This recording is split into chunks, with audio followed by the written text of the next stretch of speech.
Oi, gente, tudo bem com vocês? Sejam muito bem-vindos ao canal Lena Anselman, que sou eu, e a segunda temporada do quadro Pode Testemunhar, em que eu trago pessoas para falar como e o que Deus tem feito na vida delas. Então vem com a gente, porque hoje a psicóloga Aida Moreira vai contar a sua história pra gente.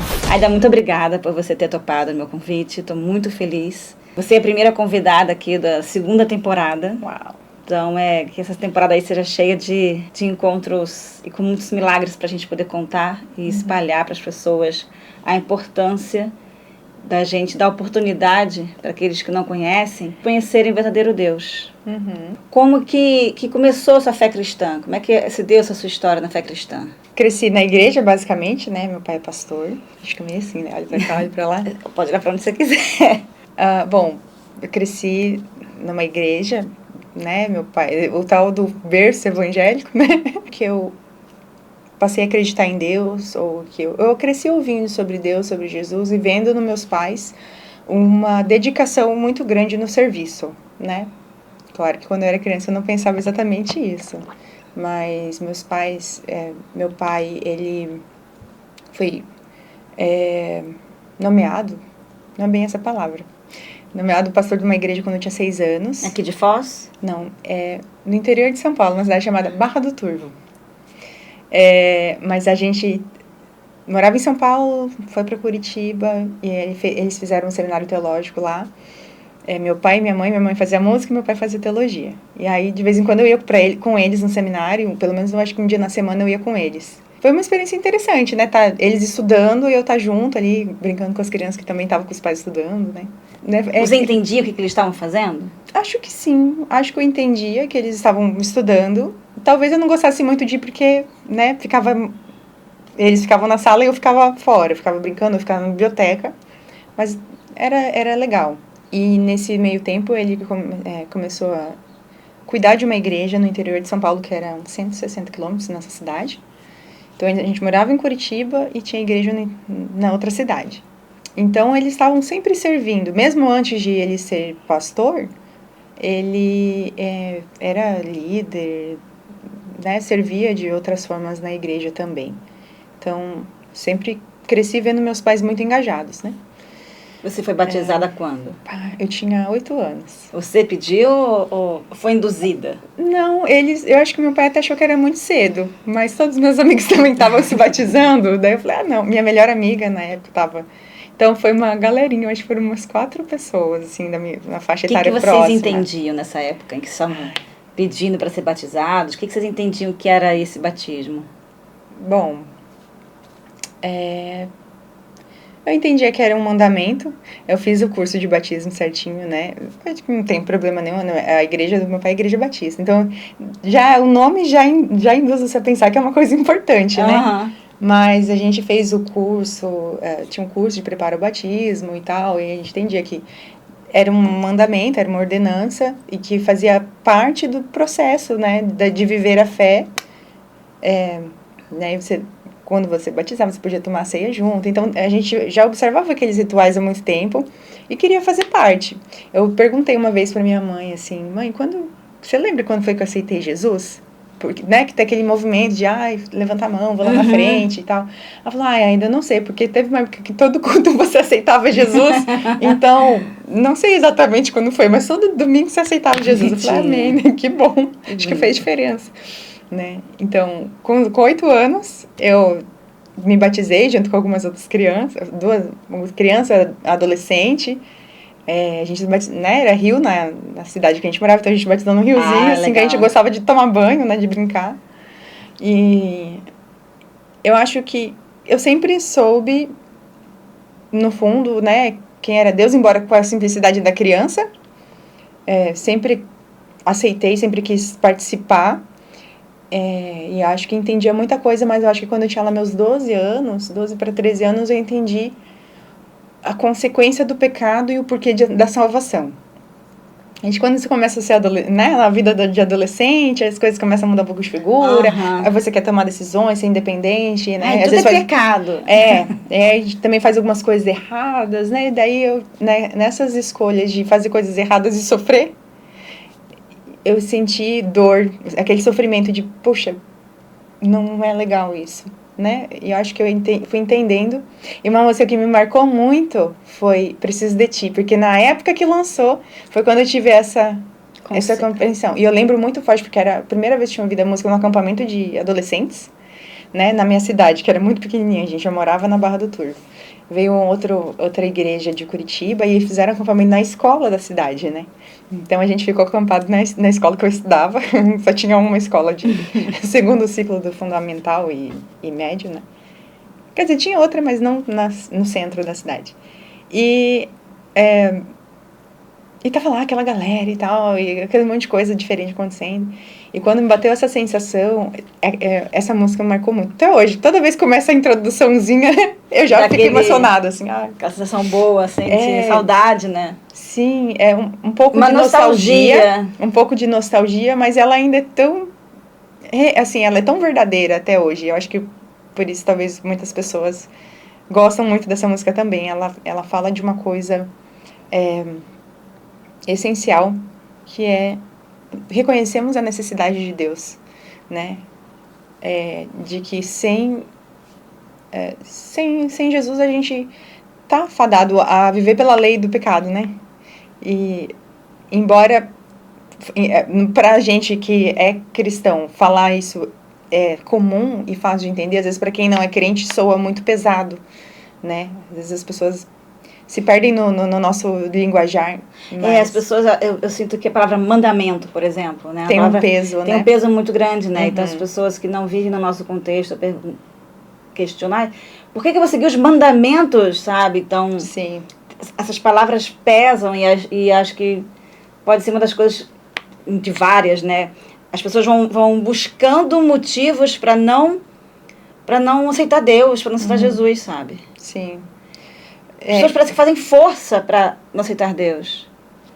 Eu acho que elas não têm nem muita escolha, porque é como a gente fala, né, em alguns encontros que a gente tem, o mundo está submetido à lei do pecado, assim como é a lei da gravidade. É algo que você não escolhe estar, hoje eu vou estar na lei da gravidade, né, amanhã eu vou estar flutuando. Sim. Então, essa lei do pecado, ela é uma consequência do mundo sem Deus, da ausência de Deus, né? Então, mandamento, pecado são palavras que pesam muito para quem não está muito familiar, porque vem muito um conceito de força, de ser forçado e de culpa, de a pessoa se sentir mal como se a religião fosse para botar ela num lugar de submissão a um ser, uma pessoa, uma instituição fria que não sabe o que é ser humano, né? Então, eu vejo que a lei do pecado, a forma como, né, as coisas se encontram no mundo natural, ela é simplesmente a ausência de Deus como centro, né?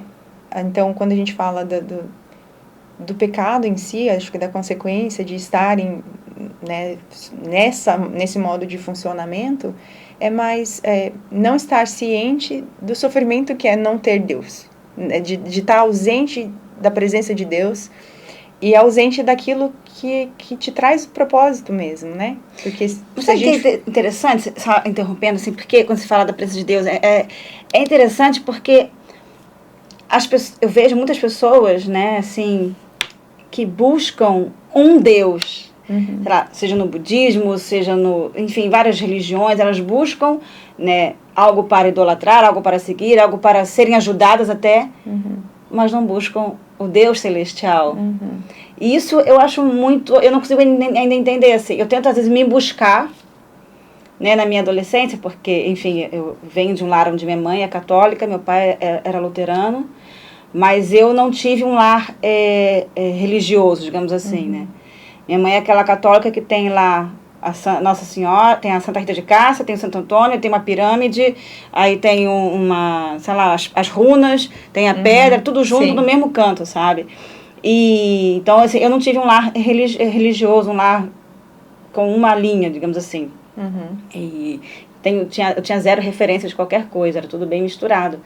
Então, aí eu fico me buscando, assim, quem eu era para entender a juventude que não vive nesse contexto cristão.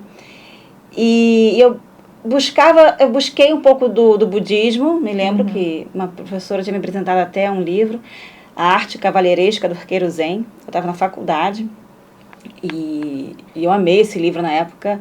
É um livro que falava sobre o equilíbrio do ser humano, e aquilo foi um ponto de partida para eu buscar o meu equilíbrio emocional. Mas, ao mesmo tempo, me incomodava, não sabia no que eu tinha que acreditar. E, ao mesmo tempo, eu sabia que havia um Deus no céu. E eu gostava de entrar em igrejas para chorar sozinha, assim, sabe? Eu entrava nas igrejas católicas e eu chorava. Parece um lugar propício para chorar. É, né? Eu ia lá, eu chorava, eu conversava com Deus, eu olhava aquelas imagens, pensava com Santo Antônio, com sei lá que santo que estava ali e tal. Então, eu sempre tive essa necessidade de ter um Deus real, mas não necessariamente ficar buscando várias idolatrias. Eu queria realmente ter esse encontro com Deus, né? E eu vejo atualmente assim, as pessoas buscando vários tipos de Deus. Cada vez mais as pessoas querem imagens, querem idolatrias diferentes, menos buscar a Deus. Talvez tenha ali a Bíblia falando, né? Parece que é tão real que as pessoas têm medo, parece. Não sei. Ai, tem a Bíblia.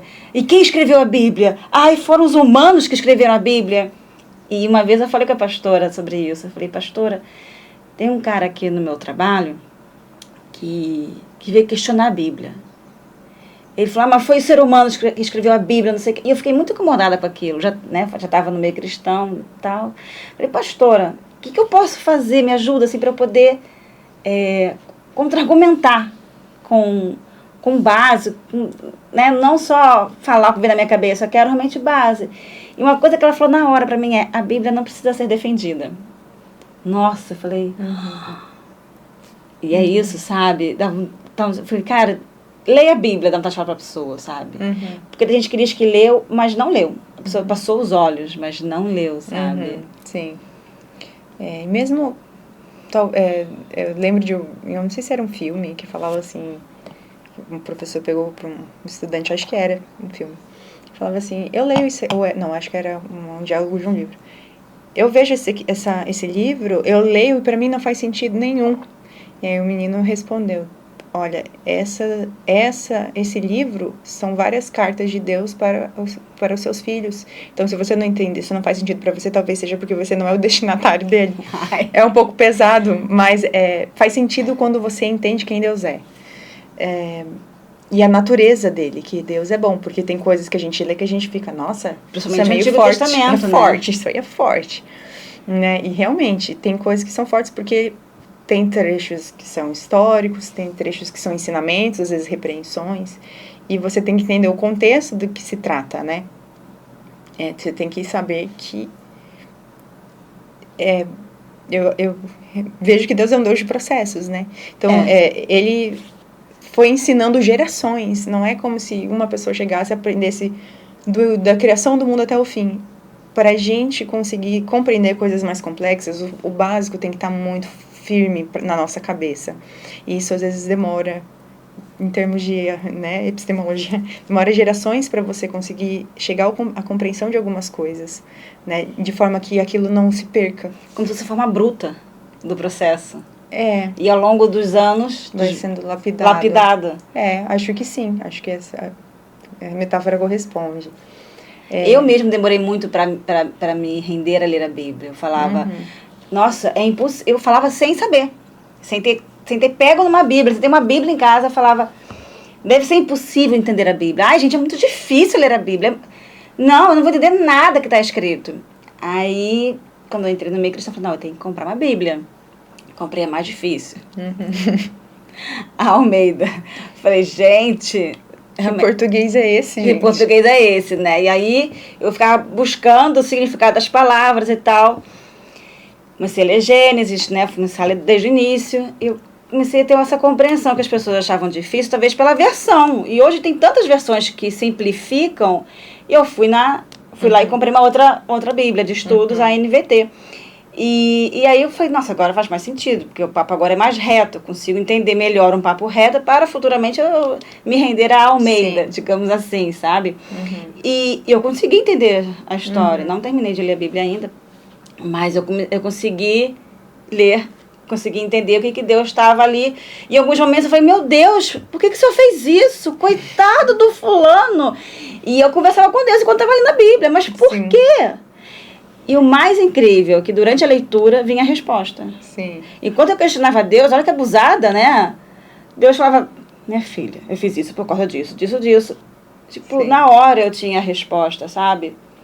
Falei, olha como é que o Espírito Santo conversa com a gente, né? É um livro vivo, né? É um livro vivo. A palavra vivo. de Deus, ela é viva e ela é eficaz, né? E ela ajuda a gente até a entender os nossos próprios pensamentos, né? Uhum. Ela entra ali onde entra a nossa... A gente fala que ela é uma espada, né? De dois gumes, que ela penetra entre juntas e medulas. Ela é como se ela fizesse um escândalo no nosso exterior, né? Quando a gente lê a Bíblia, a gente tá, claro, tem toda a questão social, né? Tá lendo, tá interpretando, tá, né, entendendo o português ali da coisa, mas também ela tem... Ela vem com um pacote, né? Que é o Espírito Santo ali do nosso lado, né? Ajudando a gente a interpretar Sim, aquilo que está isso. escrito. Então, ela é um livro, mas ela também comunica para a gente através do Espírito Santo enquanto a gente lê, enquanto a gente medita. Então, é um livro muito especial, né? De fato. E as pessoas temem. Temem não, muitas, quando digo temer, nesse caso agora de ter medo, sabe? Tem muitas pessoas que têm medo da Bíblia, né? Uhum. E gostam de justificar, falando que foram homens que escreveram. Claro, ia ser quem que escrever? Alguém tem que escrever, né? Mas foram homens se fosse um usados. artefato alienígena, ia ser muito estranho para algumas pessoas não também assimilar, né? Então tem que ser realmente uma linguagem que nós pudéssemos entender. Mas eu acho que as pessoas têm muito medo do fato de sofrer alterações, de ser usada como um instrumento de manipulação. E a gente sabe, através da história, que já aconteceu, às vezes acontece, né, o que está errado, obviamente. Mas até tem um filme, nossa, é bem aleatório, né? O livro de Eli. Como daquelas, falar do filme já dá o spoiler do que é o livro do Eli, né? Então, como as pessoas buscam ferramentas e instrumentos que podem ser para trazer iluminação, entendimento, autoconhecimento, mas também para dominar pessoas, né? Porque se você tem uma ferramenta que é tão poderosa, né? Depende da mão, do coração de quem tem essa ferramenta na mão, né? Qual é a finalidade que eu quero dar para essa ferramenta, Exato. né? Então, mas realmente, eu acho que a professora falou bem, a Bíblia não precisa ser defendida, assim como o cristianismo em si não precisa ser defendido de uma maneira geral, porque é de Deus, a igreja é do Senhor, a Bíblia é a palavra de Deus. Então, nós vamos fazer a nossa parte de comunicar aquilo que temos vivido, ouvido, mas, ao mesmo tempo, essa batalha maior, nós não somos os generais, nós somos, né, emissários ali, somos servos. Então, é bem especial, bem louco ao mesmo tempo, né? E é muito triste quando a gente vê interpretações tão absurdas. Sim. Né? Eu não vou entrar em detalhes, assim, mas teve uma dita pastora nesses reels, né, desses cortes, que ela estava tentando dar uma explicação sexual com base na palavra, sabe? Querendo justificar. Sabe? Um absurdo, assim, o que ela estava dizendo. Assim, como é que você se apossa da palavra do Pai para você falar uma besteira tão grande, né? E aí tem outra coisa, assim, eu lembro de uma aula de psicologia que falava sobre dissonância cognitiva, que é você pensar uma coisa, mas fazer outra. Tipo, a minha atitude com relação ao cigarro, por exemplo, cigarro faz mal. Eu sei que cigarro faz mal, mas meu comportamento é fumar todo dia, né? Uhum. É um exemplo que a professora trouxe na aula na época e faz muito sentido. Às vezes a pessoa tem um pensamento X, mas o que ela sente vontade de fazer é diferente. Então, a gente vai criando justificativas para aquilo que o nosso coração deseja. Então, né, como diz a Bíblia, né, enganoso é o coração.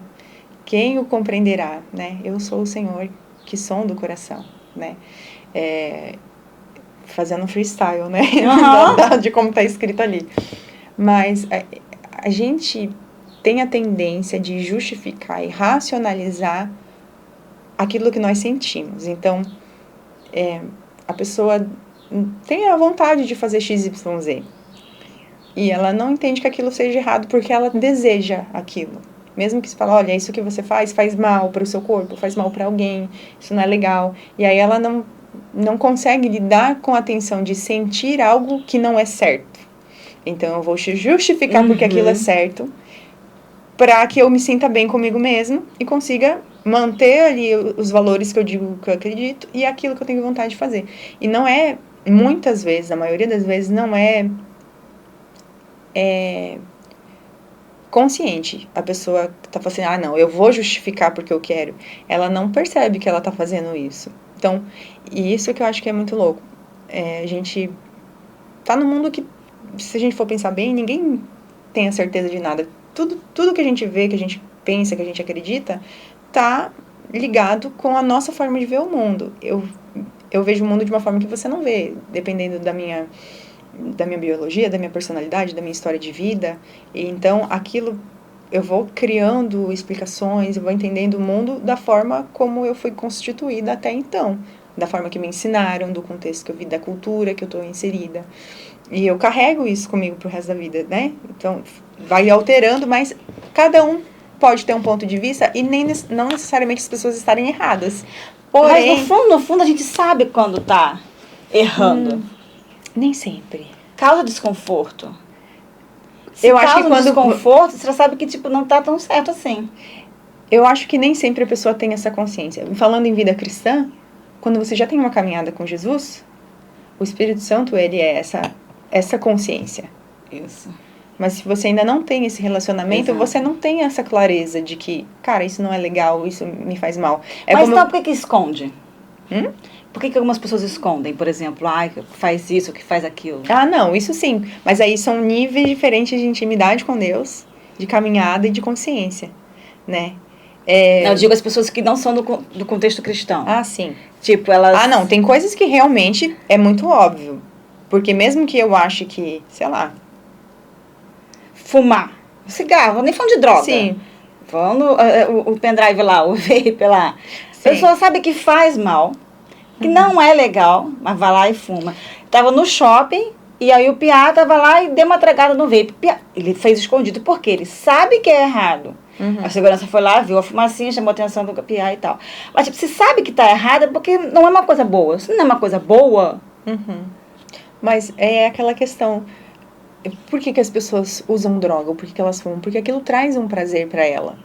Então, tem algo bom ali. Não estou falando que deve ser feito. Sim. Mas, como dizia um outro professor, se as coisas ruins não tivessem algum benefício para a pessoa, ninguém faria. Se fosse só dor e sofrimento, ninguém faria. Se fosse só a sensação de sufocamento com a fumaça, ninguém fumava. Mas é porque alguma coisa ali traz um prazer, traz uma aparente satisfação de uma necessidade. Momentânea, né? Por exemplo, as pessoas, quando elas estão muito ansiosas e fumam, elas têm a tendência a fumar mais porque aquilo acalma. E aí pode ter toda uma explicação psicológica do porquê esse ato acalma, né? Mas elas entendem que aquilo ali está satisfazendo alguma necessidade. Ou parece satisfazer alguma necessidade, apesar do risco, ou apesar das consequências negativas, né? Então, é muito interessante porque, assim, a gente sabe que faz mal, mas a gente fala assim, ai, meu Deus, por que você fuma? Que coisa nojenta, para com isso. A pessoa, ela não vai parar porque a gente acha que é nojento, porque aquilo ainda satisfaz alguma necessidade dela, e ela não sabe outra forma de lidar com aquilo. E né? Tirar aquilo para encontrar Deus, ela sabe que vai ser um processo doloroso. Ela só vai conseguir fazer isso se ela sentir que Deus satisfaz essa necessidade mais do que o cigarro, ou mais do que aquilo que ela está utilizando como satisfação. E às vezes parece, para quem não tem o hábito, para quem está de fora, fala, isso aí é frescura, é só parar. E não é, porque a gente não sabe o que as pessoas sentem, quais são as reais necessidades. As necessidades gerais a gente sabe, mas por que aquilo é tão forte para ela? Né? E se a gente não tá junto, não caminha, não tá sensível ao outro, a gente não vai conseguir alcançar. Porque na nossa no nosso ponto de vista, aquilo ali só é ruim.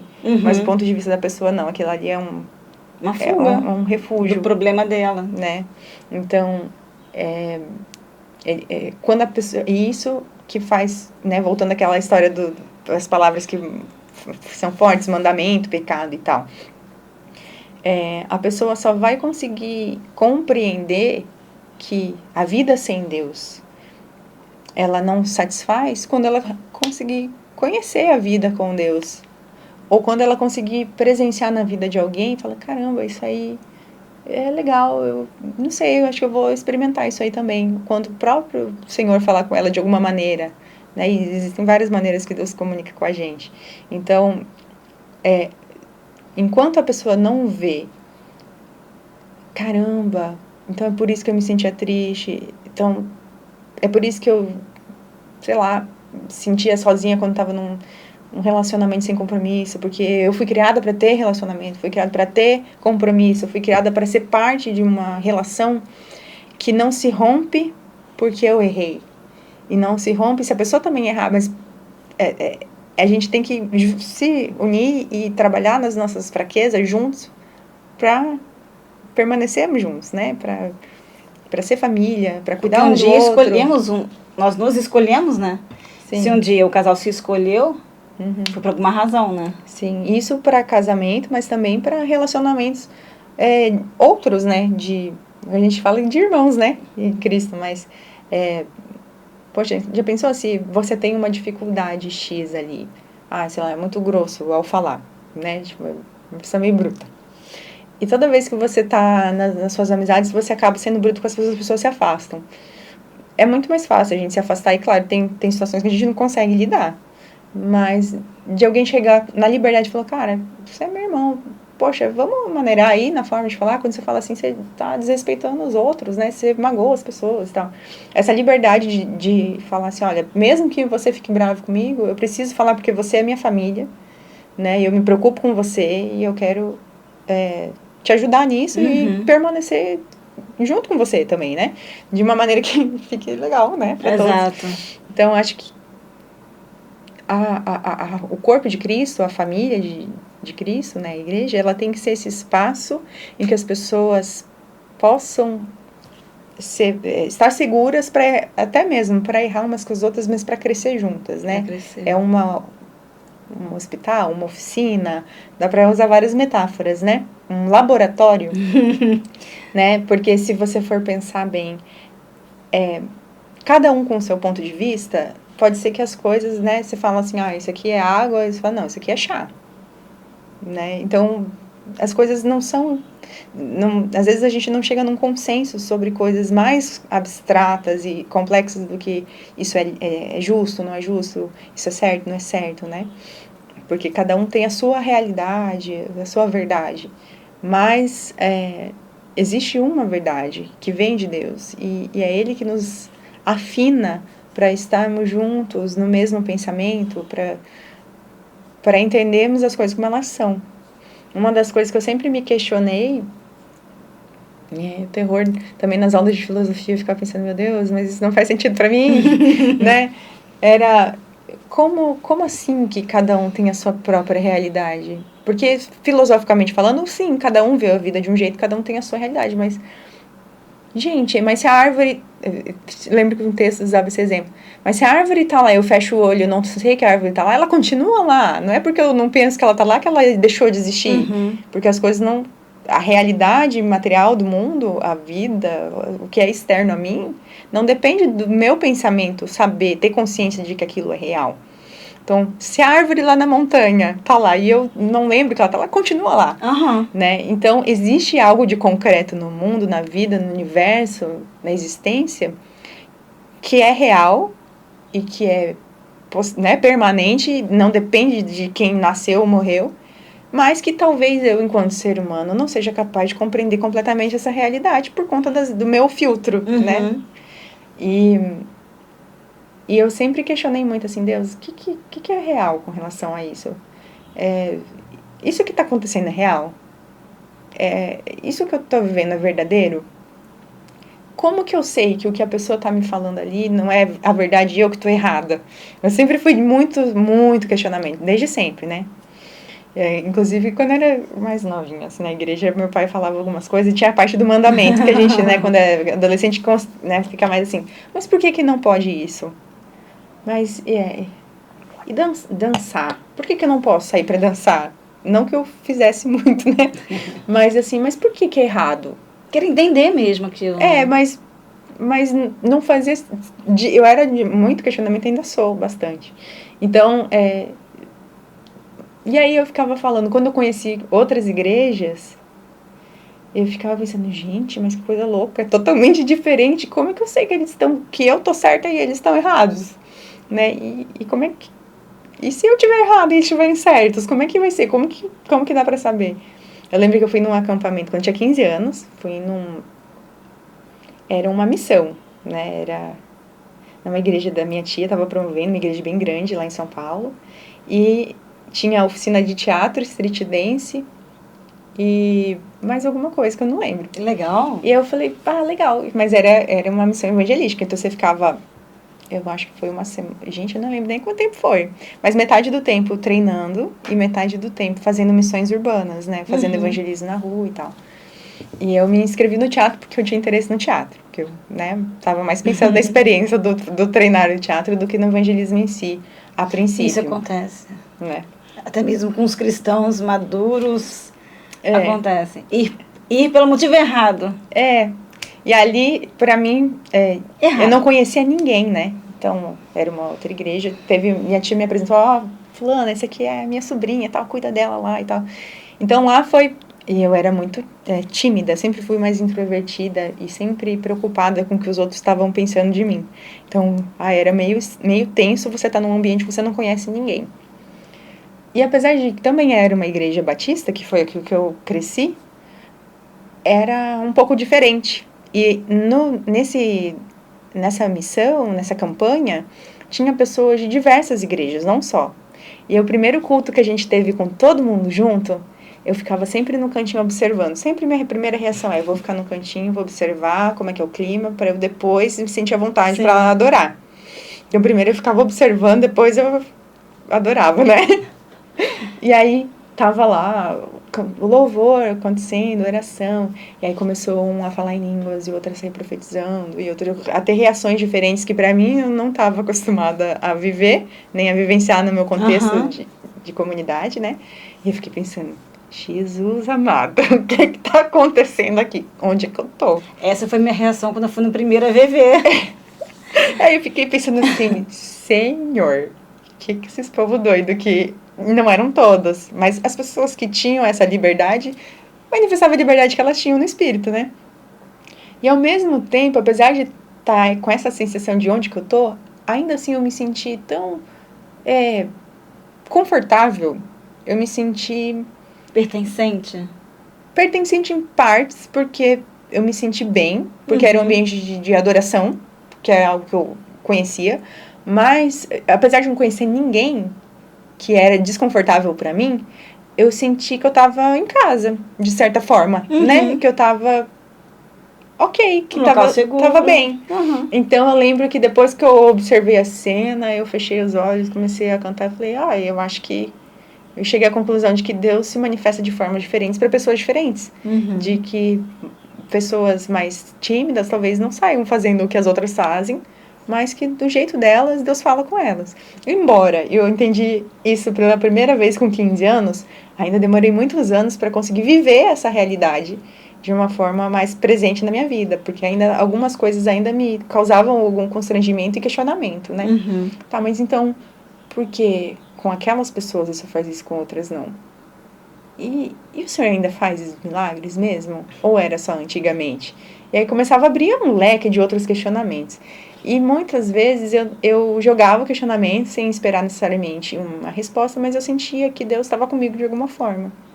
Mesmo na minha sensibilidade, não conseguia dizer assim, Deus falou comigo tal coisa, porque eu não tinha essa clareza, mas eu sempre senti que Ele estava comigo nos momentos que eu mais clamei, que eu me derramei, né? A gente passou por alguns processos de adoecimento na família, né?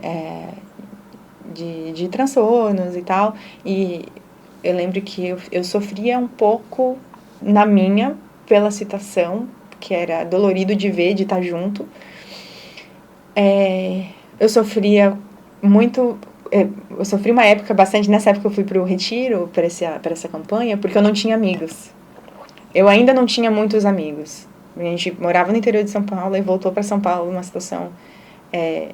enfim, que meus irmãos mais velhos precisavam de apoio e estava acontecendo várias coisas na nossa família que meus pais tinham que estar presentes.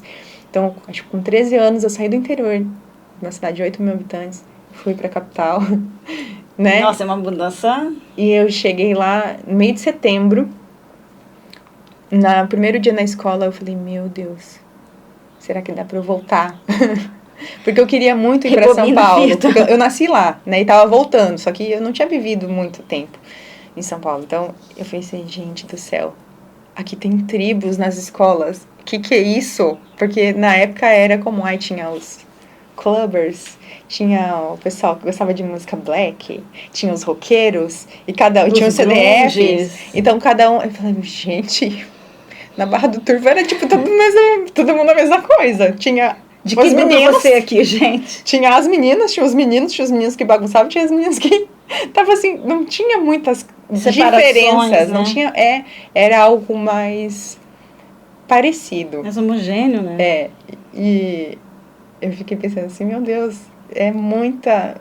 Da tribo de Deus, gente! E isso nem sempre era bem visto, né? Não que não fosse, que fosse mal visto, porque acho que tinha muitos cristãos também. Mas era uma coisa que as pessoas não queriam falar muito na adolescência, né? Você tá tentando ter mais liberdades durante a adolescência. E você dizer, não, eu não faço isso porque eu sou crente e tal. É uma coisa que pegava super mal. Era mal visto mesmo. Então, eu era sempre fui mais introspectiva, mais na minha, mais tímida. E teve uma época que quando a minha família tava passando por essas dificuldades... que eu senti muita falta, assim, Deus, eu preciso de amigos, porque meus amigos tinham ficado no interior, né, e por mais que a gente escrevia carta, a gente ligava, mas não era a mesma coisa, né, de estar junto e estar convivendo. E eu lembro que teve um momento específico que eu falei, Deus, eu tô sozinha, eu preciso de amigos. E eu lembro que isso foi bem forte, assim, que eu tava chorando e tal, eu dormia na beliche, né, aí eu ficava orando em cima da beliche, olhando pra frente, assim, pela janela, ou E nessa época eu fiquei mais próxima da filha do pastor da igreja que eu estava indo, que a gente estava frequentando uma igreja, que meu pai não era pastor, né? Uhum. Já tinha frequentado há muitos anos atrás, antes de eu nascer, e voltou. E eu estava indo, né, mas até sozinha às vezes, né, quando tinha eventos jovens, tinha ensaio de teatro, essas coisas. E aí eu fiquei mais próxima da filha do pastor, que eu também, até hoje, uma grande amiga minha, Clariene, beijo. E naquela época, eu falei, caramba, às vezes eu me sinto parece que eu não sou desse mundo, parece que eu sou um ET, um peixe fora d'água, porque eu não me sinto pertencente aos grupos que estão ao meu redor. Parece que eu tô fora de contexto. E aí a gente começou a conversar uma vez, e ela falou assim, nossa, eu me sinto assim também, porque além da gente, né, ser crente, a gente não é só que a gente é filho de pastor, e aí a gente tem que ser exemplo nos lugares, a gente não quer ser exemplo de nada. Professor, né? Aí você vira, né, as pessoas têm um olhar diferente para você. Foco, E lá naquele espaço que eu tava agora, naquela igreja, não era, né, a filha do pastor, mas todo mundo conhecia meu pai.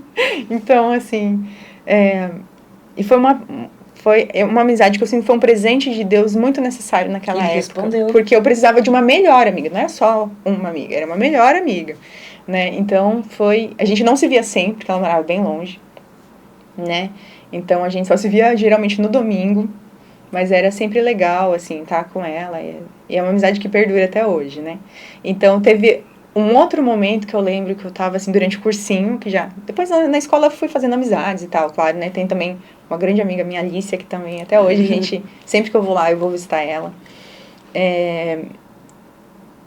Tem também... só que daí, durante o cursinho, eu me afastei dos amigos da faculdade, eu não tava indo naquela igreja, então, né? Meu pai começou a pastorear uma outra igreja, e aí, eu lembro que também eu tava trabalhando, ia pro cursinho, e também tava naquela mesma situação. Tava lidando com sentimentos bem complicados na época, assim, algo que eu tava percebendo, falar, ai, Deus, isso aqui não é teu, não vem de Deus. E eu tô sofrendo por conta disso. Eu não quero sofrer isso. Então, talvez eu tô precisando novamente de uma amizade que me ajude a passar por esse momento de pré-vestibular. Tava fazendo só cursinho pra faculdade, né? Pra entrar na faculdade. E lidando com alguns sentimentos muito delicados.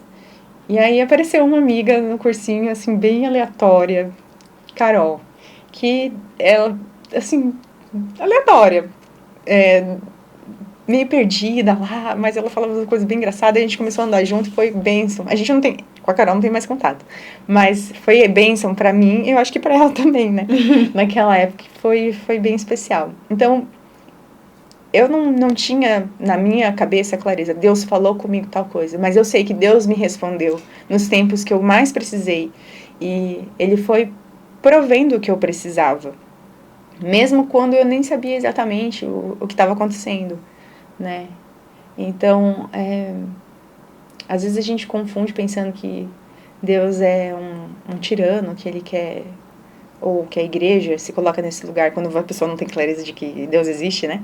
De que a igreja é uma instituição que quer dominar as pessoas, que quer controlar, mas Porque na verdade... eles vão em outro tempo, eles vão em outro cenário, eles vão para outro contexto para falar mal da igreja, falar mal do cristão, para falar mal dessa religião. Então eles vão num outro tempo, sabe? Onde os cenários eram totalmente diferentes, onde estavam em processo. Ainda estavam no modo bruto da coisa, sabe? E a gente vai pisando na bola sempre. Faz parte, assim como... Porque quem é mal não é Deus, é o ser humano que é mal. Assim como a gente tá sob a lei da gravidade, que se a gente andar meio sem levantar o pé, pegar uma pedra na frente e a gente cai, a gente também vai errar, porque se a gente não se cuida, a gente se protege, a gente também vai... A nossa tendência é nos afastar. Sim. Porque é a tendência natural do mundo sem Deus. Será que é por isso que algumas pessoas têm vida cristã e depois abandonam? Tipo, como é o caso daquela cantora, que eu esqueci o nome, mas enfim, eu esqueci o nome. Era Priscila Alcântara, pode ser? Pode ser. Pode ser? Eu acho que pode ser. Em que ela cantava música gospel, vários shows, não sei o quê. Aí ela fez o Masked Singer na Globo. Eu não assisto Masked Singer, de verdade. Eu não assisto nem a Globo praticamente, mas eu me lembro que ela fez o Masked Singer lá e aí ganhou, não sei o quê. Daí acho que ela ganhou um pouco mais de visibilidade. E agora canta umas músicas bem secular. Olha, eu acho bem difícil fazer... Como que sai, né? Eu acho muito difícil fazer uma avaliação assim, porque eu não conheço ela. Porque o que eu sei das mídias, com certeza, não é a realidade de quem ela é, né?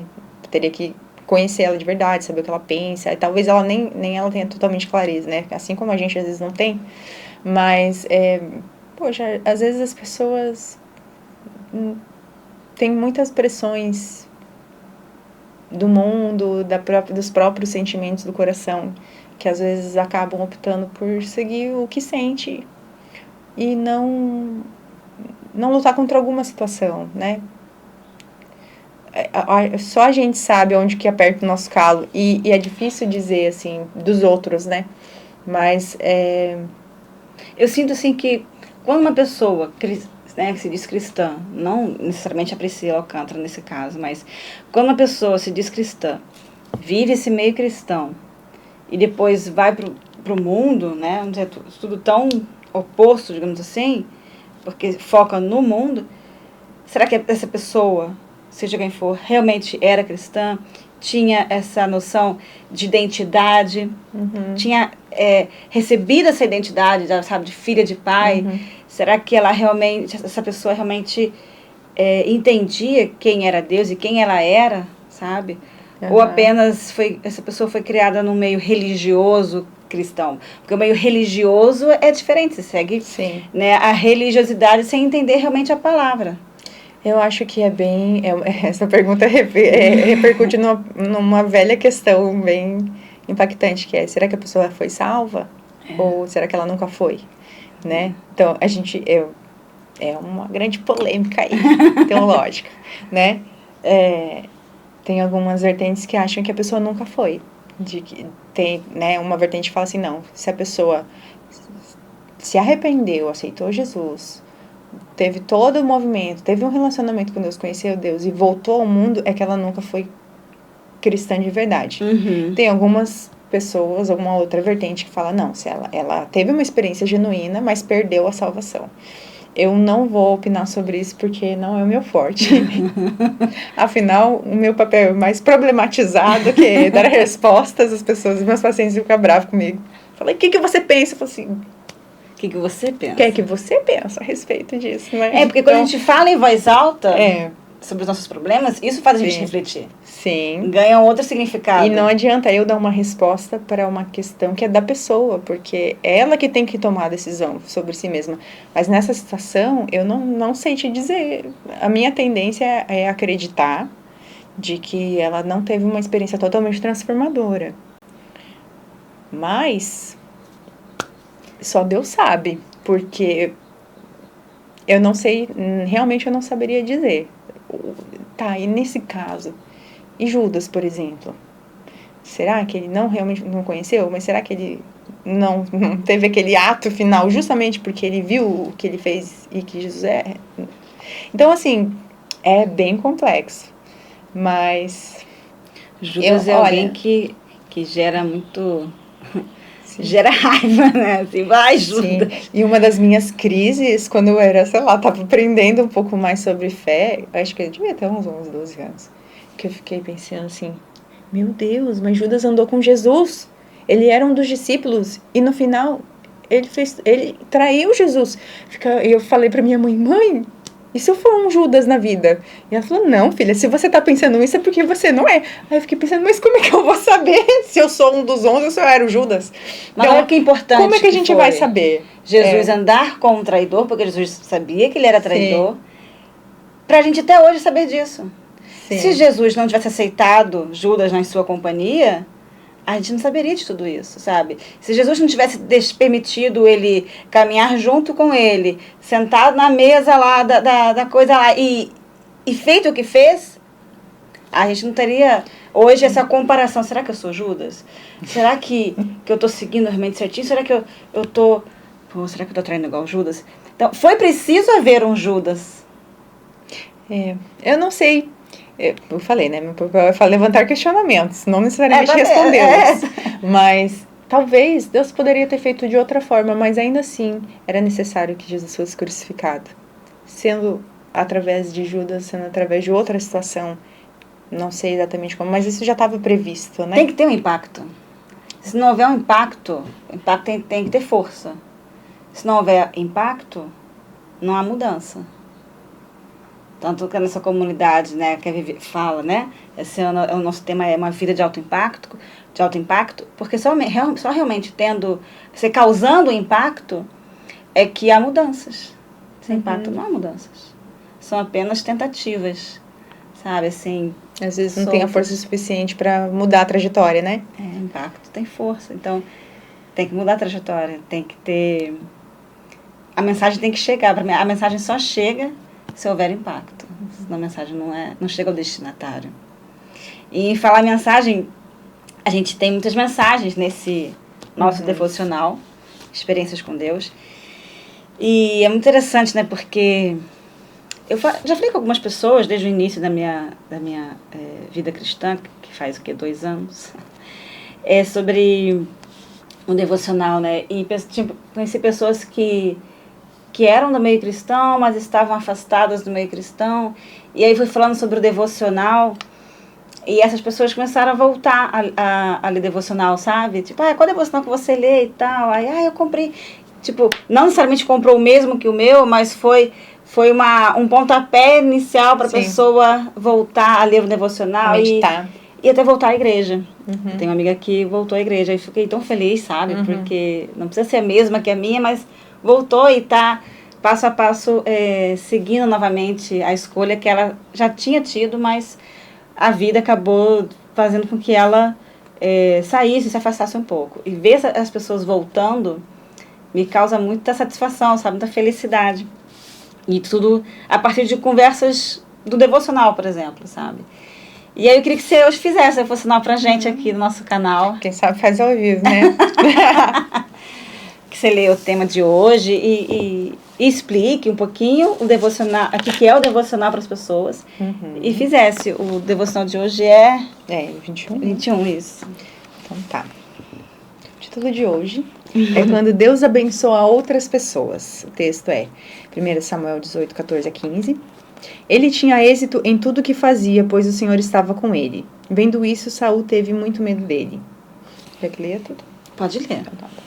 A inveja é uma atitude destrutiva que envenena a maneira como você vê a vida.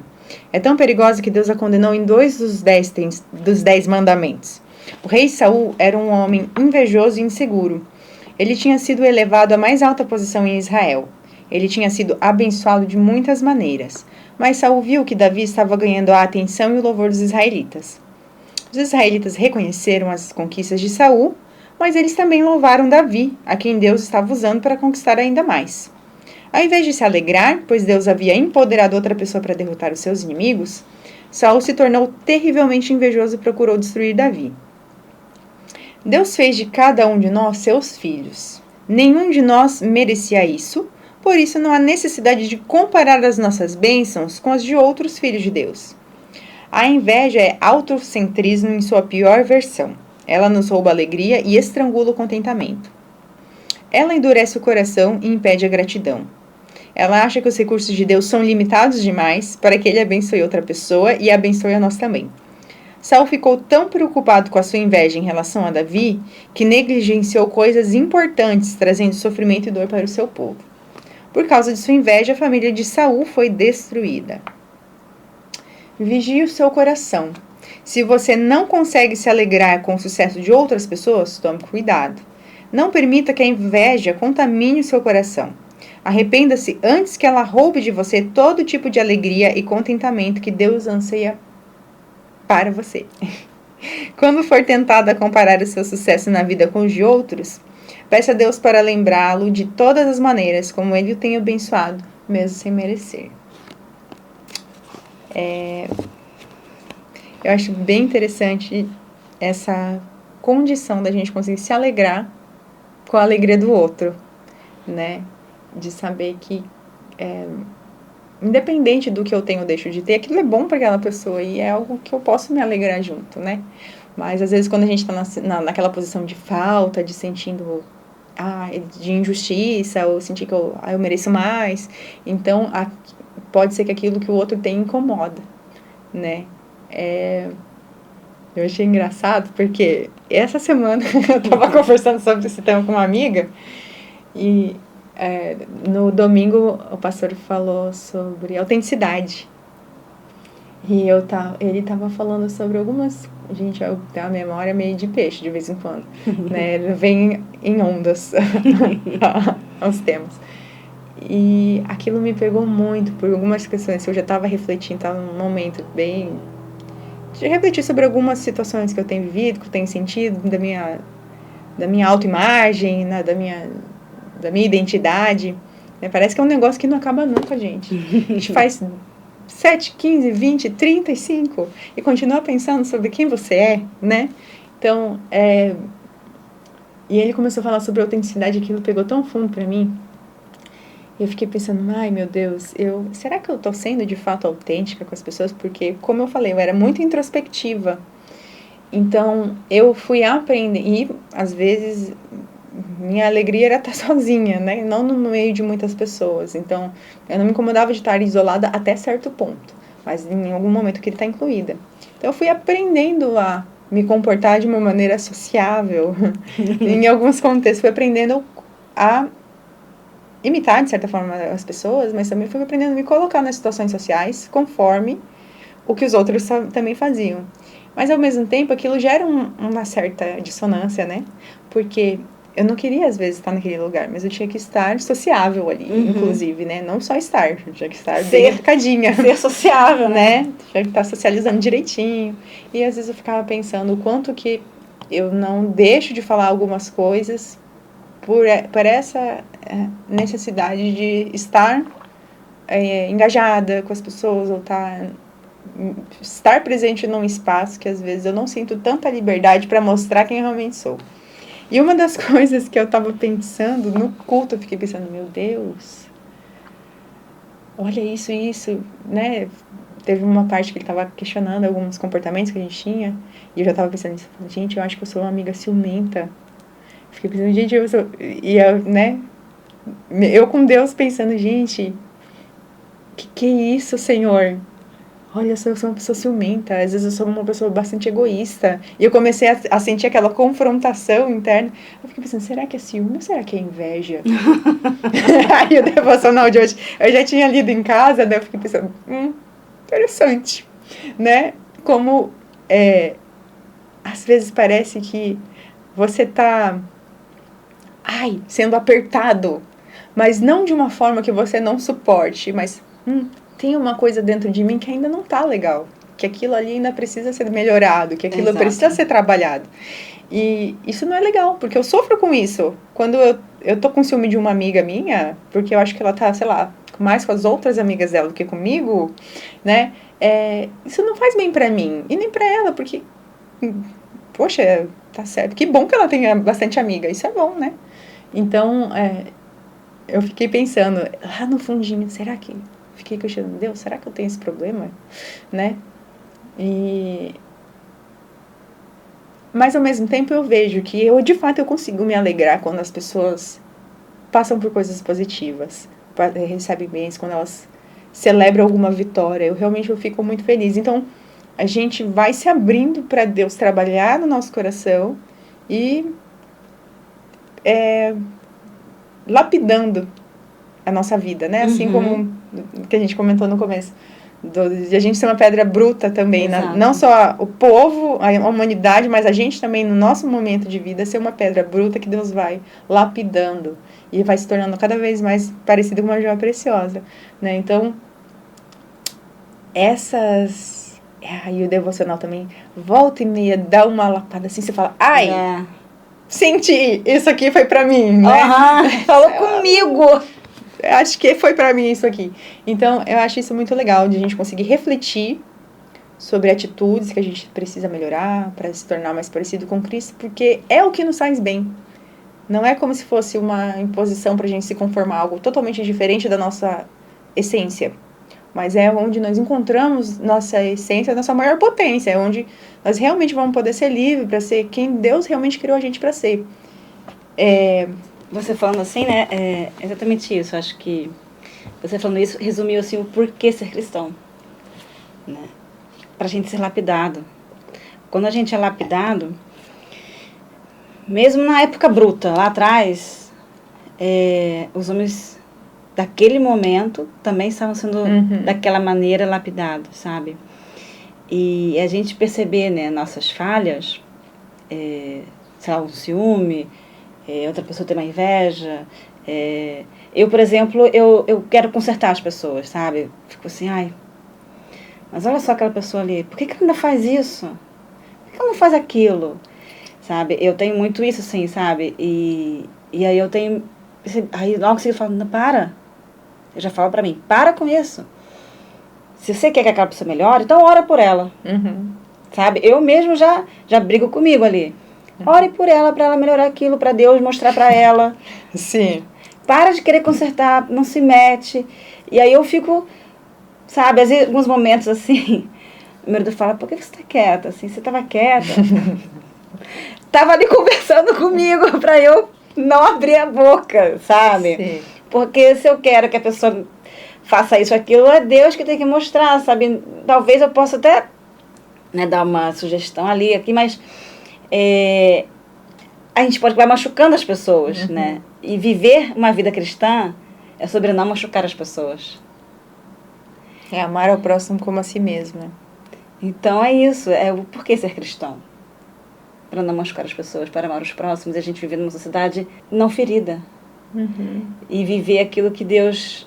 descobrir aquilo que Deus preparou pra gente. A gente só pode descobrir se a gente estiver sensível a Ele, se a gente souber amar o próximo, se a gente souber a nossa identidade e a gente estar aberto para identificar aquilo que Deus quer pra gente, seja perceber os nossos dons e trabalhar com eles, sendo capacitado por Deus cada dia um pedacinho, sabe? E se a gente não está sendo capacitada porque Deus sabe que a gente não está pronto ainda, então tome lapada aí, ó, cai mais um pouco. Tipo isso, né? Eu lembro de um teatro quando eu era criança que me marcou muito, que era uma pessoa e Deus. E a pessoa sentava e a pessoa era como se fosse um vaso de barro. Uhum. E aí Jesus chegava, né? Jesus chegava, não falava nada. Aí a pessoa falando, ai, que gostoso, eu tô aqui. Aí Jesus começava a fazer uma massagem na pessoa. Tô aqui recebendo uma massagem, ai, Deus, o Senhor tão bom, o Senhor cuida de mim. Ai, que delícia, tá com você e tal. Aí eu pegava aqui, num ponto. Ah, não. Aí o Senhor não mexe. Aqui não, já passei muitos anos assim, né, torta aqui mesmo. Esse é assim mesmo, Deus, deixa assim mesmo. E ele mexendo, não, Senhor, não, esse aqui, não, é o meu egoísmo, porque se eu não cuidar de mim mesmo, quem vai cuidar, Senhor? Então, deixa isso aqui me ajuda. E Deus tentando trabalhar, a pessoa não deixando, porque dói. E aí, finalmente, e aquela luta, né? Deus tentando trabalhar, a pessoa se negando, se protegendo, se afastando, se encolhendo. Ele finalmente consegue tirar, ela fala assim, ai, Senhor, que alívio, nossa, que bom, eu não tenho mais tanto egoísmo, nossa, que bom ser uma pessoa livre, ai, eu me sinto tão mais leve, nossa, Senhor, estou tão feliz, o Senhor me tornou uma pessoa mais feliz, melhor, aí passando para o outro lado, ah, não, Senhor, não, ah, não, não, meu dinheiro não, deixa eu aqui, deixa eu ser mão de vaca, eu estou sendo cuidadoso, né, e começava a trabalhar outras coisas. Então tem coisa que dói pra gente mexer. Uhum. Mas que quando nós permitimos, sabendo que Deus, Ele sabe dos nossos limites, daquilo que a gente pode e aquilo que a gente não pode, né? Do que a gente consegue suportar e que nós estamos na mão dEle, né? É algo que vai pro nosso bem. Diferente, por exemplo, se eu pego um instrutor na academia e ele fala, não, pode botar mais peso. Eu falo, não aguento. Não, você aguenta sim. Vai lá, boto mais peso, faço exercício. Eu falo assim, realmente, eu não morri. Mas, né, sem aquele esforço extra, eu também não ia ter ganho. Uhum. E eu chegar sozinha e falar, não, eu vou correr uma maratona hoje. E sem instrução, eu falar, não, eu vou resolver isso pela minha própria força. Eu sei que eu consigo, né? E foi assim que eu ganhei uma lesão na coxa. Né? Então, assim, histórias reais. Queria correr, de repente quis correr e de repente me machuquei, precisei fazer fisioterapia, nunca mais tentei. Mas, assim, falta saber que você está nas melhores mãos, de que Deus é um pai amoroso. Isso a gente só sabe quando experimenta no relacionamento. Exato. Se talvez eu não tivesse sofrido e precisado de uma amiga, eu não teria visto a mão de Deus ali. E nos momentos que eu mais senti a ausência de Deus, porque eu fui trilhando o meu caminho e eu falei, Deus, é o seguinte, se o que eu estou vivendo é real e o que as pessoas estão vivendo é real, alguma hora vai dar certo, vai coincidir, mas as pessoas estavam vivendo real, uma vida sem Deus, o que fazia sentido para elas. Então, ao invés de eu manter aquilo que eu sabia, a minha base para questionar o mundo, eu questionei a minha base por conta das outras experiências das outras pessoas no mundo, que não sabiam o que eu sabia. Então, teve um momento na minha trajetória que eu me afastei, porque eu queria entender como é que o mundo era, de uma outra perspectiva. E me afastei, e no fundo eu sempre falava, Deus, me amarra aí numa cordinha, não deixa eu me perder demais. Tipo assim, eu me larguei, mas o Senhor não me solta. Né? Que nem aquela imagem do sumo sacerdote entrando no Santo dos Santos no templo, enquanto ainda havia a separação e o véu, e o cara tinha que estar totalmente sem pecado ali. Mas assim, ele ia amarrado numa cordinha, porque se o cara tivesse pecado, os outros não podiam entrar lá para pegar, senão eles iam morrer também. Então o que aconteceu? Se o cara entrou de qualquer jeito, não se preparou, estava com pecado, entrou na presença do Deus Todo-Poderoso e morreu. Aí puxar pela cordinha ali, ó. Então, uma das figuras que também precisa de contexto e explicação, né? Mas vamos deixar por aqui por enquanto. Então, eu me sentia nessa figura. Ó, Deus, Senhor, me segura. Me segura, porque não deixa eu me perder totalmente. Mesmo nas minhas crises, nos momentos que eu mais quis negar a minha identidade de cristã, por perceber o quanto, às vezes, a religião e a instituição magoou e feriu pessoas. E me compadeci da dor daquelas pessoas que foram feridas pela igreja e que foram feridas por outras pessoas em nome de Deus. Mas não separar, ao invés de... Naquela época eu não tinha condições, porque eu estava solta, né? De trazer o amor de Deus e a presença de Deus através de mim. Eu estava me juntando a elas no sofrimento delas, né? E aí a minha trajetória, ela deu uma desviada, né? E se não fosse as experiências que eu vivi antes desse momento, de todas as coisas que aconteceram nesse meio tempo, até eu retornar de uma forma convicta, né? Não, eu quero viver o que Deus tem pra mim, eu me arrependo do caminho torto que eu fiz, porque eu quero voltar ao meu primeiro amor, ao princípio, aquilo que é onde eu sei que tem o propósito pra minha vida, onde tem a satisfação das minhas necessidades de verdade, que tem a realidade. Pra mim sempre foi uma questão de onde está a realidade, onde está a verdade. Eu sei onde está a verdade, eu já sabia onde estava a verdade, mas eu quis ver os outros argumentos. Então, quando eu falei, não, gente, eu já sabia qual que era a verdade, o que eu tô fazendo aqui? Eu vou voltar. Foi por isso, porque eu tive experiências pessoais com Deus, eu tive experiências reais que no meu coração confirmaram a essência de quem Deus é, de que Deus é um pai amoroso, de que Deus é bom, apesar de nossa experiência na Terra ser muitas vezes confusa com relação ao que nós sentimos, ao que acontece. Eu já sabia, na minha própria vida, que Deus era bom, que Deus era misericordioso, que Deus era perdoador, que independente do que eu tinha feito, Ele estava ali para mim. E uma das formas que eu lembro que me marcou profundamente, uma fase na minha vida que eu me senti muito culpada por algo errado que eu tinha feito, que tinha ferido pessoas, que tinha magoado a mim e aos outros, que eu senti que foi uma ferida na minha dignidade também. Eu me sentia muito mal, muito culpada, tentava resolver as coisas, consertar com as pessoas e não conseguia resposta, não tinha perdão. E aquilo era muito doloroso para mim.